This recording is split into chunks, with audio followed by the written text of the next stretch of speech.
tanto sobre o que estão fazendo em termos de sustentabilidade, aplicando os ingredientes não para alimentação, mas para fertilização. Então, tomara que eu não esteja subqualificado em comparação com os outros palestrantes, porque eu não tenho doutorado, mas eu sou o diretor de sustentabilidade da empresa conhecida como Darling Ingredients. Posso ficar aqui? Não, é melhor no, no centro. Eu sou o diretor de sustentabilidade da Darling Ingredients. A maioria conhece a empresa, porque participam de muitos dos seus eventos. É um prazer ter esse público aqui. Vamos falar sobre fertilizantes, mas vamos falar sobre como pode aumentar o valor proteico dos produtos para animais, começando com a nossa empresa e como nós consideramos a reciclagem ou reutilização de produtos animais, conhecida como rendering, e como vamos fazer outro tipo de coisas, incluindo colágeno, insetos, etc. E como podemos usar os derivados de produtos animais. E o uso de materiais de dejetos ou que são usados na produção de outras coisas, colágeno, gelatina, produção de biogás. Temos diversas linhas de negócios que nós gerimos para a produção de produtos valiosos para as pessoas, mas também necessários para os animais, para alimentar a sociedade com as nossas estratégias e com as nossas estratégias de biogás e outros tipos de alimentação. É por isso que eu quero falar sobre aquilo que nós fazemos na economia circular. Vamos ter muitas palestras sobre isso. E é ali que nós vemos o rendering. Rendering tem a ver com uma economia circular que nos orgulha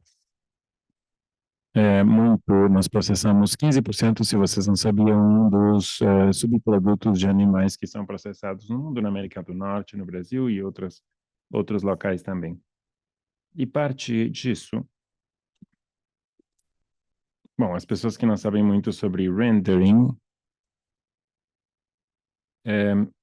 talvez não saibam que são usados milhões de galões de água. Nós temos uma grande estratégia em bilhões d'água que são retornados ao ambiente. Também vendemos mais de 3 bilhões de libras de matéria-prima para ação e com baixa produção de poluentes.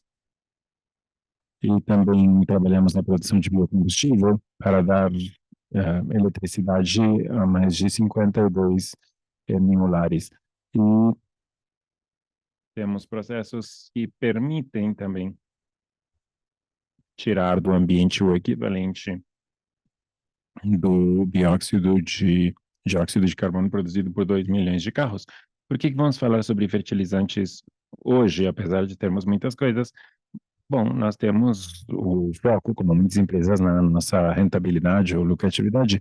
Essas são algumas das nossas linhas e alguns produtos podem não ter uma boa rentabilidade, mas nós a encontramos, sim, no uso de produtos vegetais, que também nos permite ter essa linha de negócios ou nos cobrirmos internamente da flutuação de preços que existe no mercado, que nos permite ter grande flexibilidade em termos do mercado das proteínas.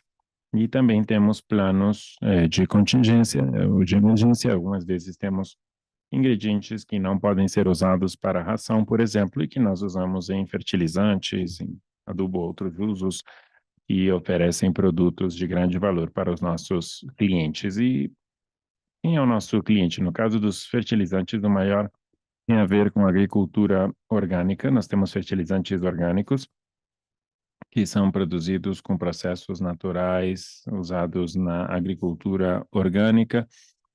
E na área de frutas e legumes, nós vemos também os nossos fertilizantes também são usados nos campos de golfe, para manutenção, em áreas esportivas, também em campos de outros esportes e também para paisagem ou jardinaria,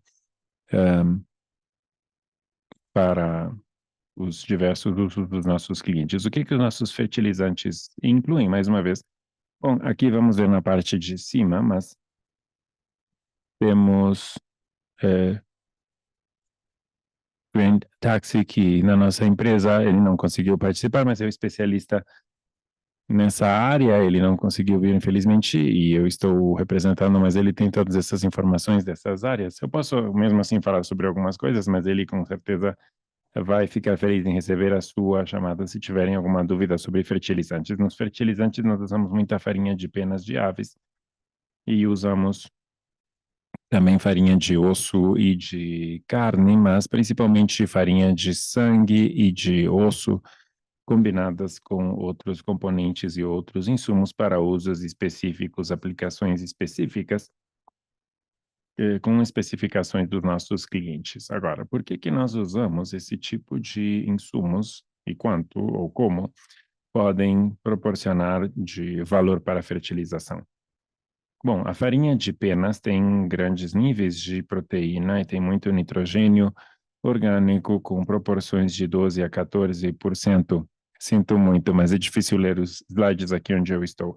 Então, tem nitrogênio orgânico em grandes concentrações e muitos clientes estão buscando um grande teor.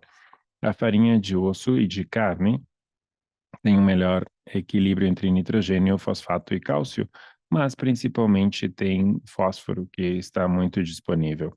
Não estamos falando de fosfatos tradicionais, vamos voltar a isso depois, mas temos uma grande disponibilidade de cálcio e fosfato que dá um maior valor nutricional e que os clientes não vão poder obter de um fertilizante MPK comercial.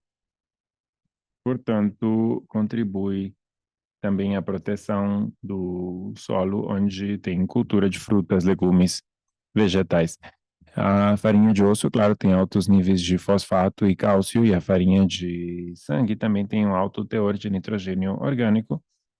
O desafio que existe com a farinha de sangue é que é muito leve e não funciona muito bem em certas aplicações. O que nós fazemos é dar um tratamento com ligas para dar o melhor resultado. O que determina o valor de um fertilizante orgânico e como ele pode ser comparado com outro tipo de fertilizante ou opções de fertilizantes que há no mercado? É claro que uma grande parte do valor tem a ver com a nutrição orgânica incluída na sua formulação. Nós analisamos os diversos lotes de produção e trabalhamos com as especificações dos clientes. Algo que aumenta o valor é a disponibilidade de nutrientes que vão alimentar o solo e depois as plantas. Nossos fertilizantes têm grande disponibilidade de nutrientes e com uma liberação muito eficiente. No lugar de supersaturar o solo ou a terra, com outros componentes desnecessários, nós adicionamos valor com Darling, diretamente com nossa marca de fertilizantes. Nós achamos que podemos alimentar a terra, assim como um animal seria alimentado, pensando nos nutrientes de que ela precisa, mas no lugar de pensar, no caso, em animais, nós pensamos na terra. Da mesma forma que acontece com os animais. Isso quer dizer que a terra ou solo saudável vai produzir também melhor alimentação para as culturas desenvolvidas ali. Os fertilizantes não exigem uma identificação de espécie específica. No caso dos nossos, nós temos flexibilidade. Não existem requerimentos específicos para certas espécies, são mais genéricos ou gerais, mas são também eficazes. Tem uma série de exigências, sim, de rotulagem, de rotulação e de outras aplicações no caso dos Estados Unidos, mas não é necessário explicar o seu uso com espécies específicas de plantas, no caso. E como é que nós vemos os fertilizantes? Nós vemos eles na perspectiva geral, em termos de como podem adicionar valor aos produtos de reciclagem ou rendering, e considerando essa transformação da forma a seguir. Um dos principais obstáculos é o orgânico. Tem que ter essa procura orgânica, como acontece com qualquer outro produto, tem que ter um mercado para buscar os nossos produtos. Falando sobre frutas e legumes orgânicos, a demanda está aumentando, mas não recentemente tem se mantido plana, talvez pela falta de crescimento em alguns países no produto interno bruto. Então, o mercado de frutas e legumes tem sido mais moderado. E se não vai fazer agricultura orgânica, não vai precisar de fertilizantes orgânicos. E, claro, também a relação com a alta nos preços de alguns produtos tem também mantido a demanda de fertilizantes orgânicos baixa ou plana. E trabalhar com fertilizante orgânico só não vai ter um grande impacto em termos do volume da procura de nossos produtos, principalmente falando sobre farinha de osso e de carne. No entanto, nossos fertilizantes têm um grande valor implícito. Por exemplo, o fertilizante de aves em composta ou de aves em composta tem uma grande vantagem em comparação com a farinha de osso ou de carne. Outra vantagem dos fertilizantes é que tem um custo mais baixo em comparação com outras farinhas, temos que usá-lo eficazmente e podemos ter grandes benefícios. Temos a oportunidade, no entanto, da bioeconomia circular, que é o tópico que nos reúne hoje, analisando, por exemplo, o que acontece com o diesel renovável e os biocombustíveis em geral. Nós vemos que esse tipo de diesel, por exemplo, pode ter um impacto no mercado da gordura, e esse pode ser um exemplo de oportunidade. E isso é decorrente do interesse dos governos em descarbonizar esse tipo de combustíveis. Isso quer dizer que temos a oportunidade de crescer no nosso mercado se continuarmos usando muitos produtos vegetais na produção de combustíveis com foco na produção doméstica ou nacional desse tipo de vegetais e legumes com diferente matéria-prima de produção para gorduras de que o mercado precisa. E já falei também, se vocês se lembram que nós reduzimos o CO2 de 2 milhões de carros por ano e a sustentabilidade nos permite também contribuir ao mercado com esse tipo de ações. Falando sobre fertilizantes, nós temos que levar em conta os principais exportadores de fertilizante tradicional. O país que mais pode exportar o fertilizante convencional é a Rússia e o maior distribuidor de fertilizante tradicional é a China, que também é o maior consumidor, e isso determina o mercado nos próximos anos, mas também nos permite ver o fluxo de mercado dos fertilizantes tradicionais. Vamos pensar então no diesel renovável e o seu paradigma na aplicação desse conceito aos fertilizantes desse tipo. E o diesel renovável permite ou promove o desenvolvimento econômico e a bioeconomia circular. Todos nós aqui entendemos os benefícios dos produtos de reciclagem animal, oferecendo um valor que vai retornar ao mercado, mesmo que o mercado nem sempre reconheça a aplicação das proteínas. E temos que também salientar como isso pode se traduzir na intensidade de carbono. O mercado, no entanto, não reconhece o valor do mercado das proteínas, como já falei. Também o diesel renovável contribui à produção dos países, principalmente falando sobre as áreas onde são importados muitos litros de países que podem não ser amigáveis, e isso permite aumentar também a produção.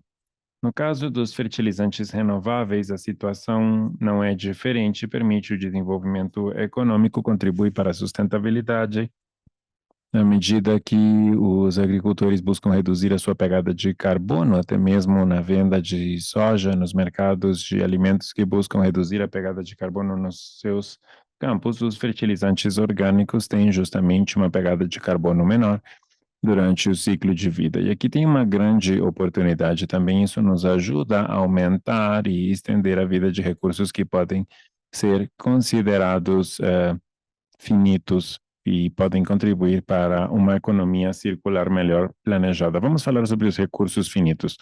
Falando sobre os fosfatos no mercado, que são extraídos no processo de extração. eles têm uma existência, um limite, são infinitos. As estatísticas nos dizem que tem de dúzias a centenas de anos de disponibilidade de fosfatos, mesmo não tendo um número 100% comprovado. Não sabemos exatamente quanto vai durar. O que nós sabemos sim é que o fosfato é finito e não vai estar ali sempre. Portanto, nós temos que analisar algumas alternativas para o fosfato.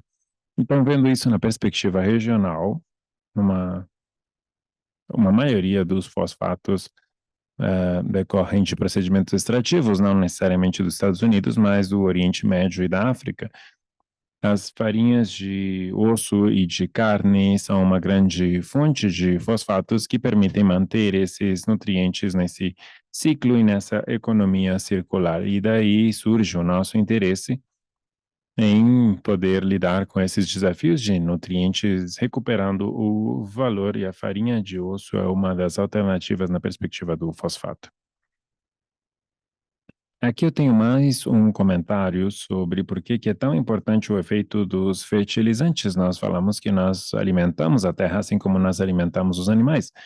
E é assim que nós vemos os fertilizantes quando nós vamos pensar na cultura e estamos pensando somente em alimentar as plantas, nós estamos enganados. Precisamos alimentar a terra primeiro. A terra tem o seu próprio alimento e seus próprios nutrientes, cuja disponibilidade precisa aumentar. Temos um grande exemplo aqui do lado direito sobre como acontece todo esse processo de especialistas que estão fazendo esse tipo de intervenções há muitos anos. Portanto, a atividade microbiana e a sua intensificação na terra vai permitir um melhor desenvolvimento das plantas. Então, temos que ajudar a terra. E ajudando a terra, vamos ajudar as plantas. Ajudando as plantas, vamos ajudar os agricultores. Isso vai beneficiar o mundo todo. Então, mais uma vez, acho que no meu setor se fala muito sobre a pegada de carbono. As proteínas dos animais fazem parte desse discurso e outros tipos de proteínas também. Podemos até falar da pegada de carbono dos insetos. Muitas pessoas agora estão falando sobre isso e falando dos fertilizantes tradicionais, como de osso e carne. Vemos que o impacto dos tradicionais em comparação com osso e carne, vemos que o de osso e carne é menor. E temos uma pesquisa continuada, já vimos grandes palestras sobre pesquisas continuadas que estão acontecendo ou estão em andamento. Podemos abordar os fertilizantes como acontece em outras aplicações também, em termos de como os nutrientes podem usar podem ser usados e o que envolve o seu uso. Uma pergunta típica seria se é possível melhorar a legislação e as políticas para aproveitar as oportunidades para poder ter plantas com fertilizantes, ou usar na cultura de plantas fertilizantes, como é feito agora com amoníaco, para identificar a diferença entre a origem do carbono em diversos tipos de combustível. O mesmo pode acontecer nas proteínas com os fertilizantes. De modo que realmente, se virmos o que seria um plano de ação para esse aspecto, poderíamos obter apoio de grupos industriais, Assembleia Legislativa dos países, criando valor através dos derivados animais. Essa seria a mensagem. Qual é o valor? Não só em termos de dólares ou de outra forma, mas de uma perspectiva mais ampla para evitar emissões, como acontece com os fertilizantes normais, trabalhando com os agricultores. Sabemos que grande parte dos fertilizantes tem a ver com o gás natural. Precisamos enfrentar todos esses desafios dos mercados e conscientizar as pessoas dos benefícios. Um catalisador dessa oportunidade podia ser entender que os fluxos comerciais de fertilizantes vêm com os desafios geopolíticos e também precisaremos de uma maior produção de alimentos, o que levará a uma demanda maior de fertilizantes. O que significa que temos que aumentar a produção de fertilizantes. Sabemos que precisamos alimentar a terra, o solo, para que estejam saudáveis. É uma parte fundamental da produção, focando em alimentar essa terra para que possa sustentar as espécies. E também temos que falar nos catalisadores. Isso nos leva à importância de procurar soluções sustentáveis a longo prazo para proteger a terra, proteger a oferta de fornecimento de alimentos e, se vemos essas perspectivas, seria muito bom para todos. Bom, essa é a informação. Contato, Rick Guys, se tiverem perguntas, podem enviar. Se tiverem perguntas, falem com o Rick, que ele mais sabe.